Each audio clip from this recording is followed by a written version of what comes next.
राज में लाडली बहना के संग भइल अंधेर बा। 20 साल से छटल अंधेरा होके वाला सबेर बा। काबा एमपी में काबा किसानन के बदहाली पर भई नहीं करत केहू बात बा। चुक भुक बिजली मामा जी के दिहल सौगात बा। नकली बीज मिलावटी खाद भाई भर भर के बिकात बा। एही से किसान फांसी लटके जहर माहुर खात बा। अरे काबा अरे ए मामाई मौतन में तोर खून से रंगल हाथ बा।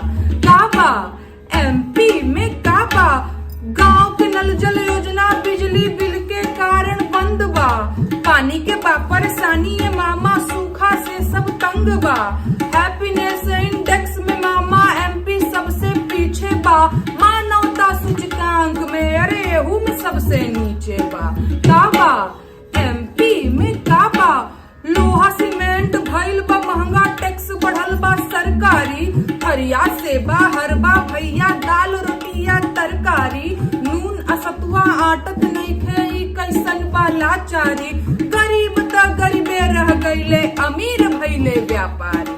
काबा एमपी में काबा और फर्जी नर्सिंग फर्जी स्टाफ आयुष्मान में करोड़ों साफ। ए मामा एमपी की जनता अब के बार नहीं करेगी माफ। काबा एमपी में काबा और मामा गैंग एमपी के गंभीर बीमारी बा। मामा गैंग एमपी के गंभीर बीमारी बा। सर्वे कहे मामा के विदाई के तैयारी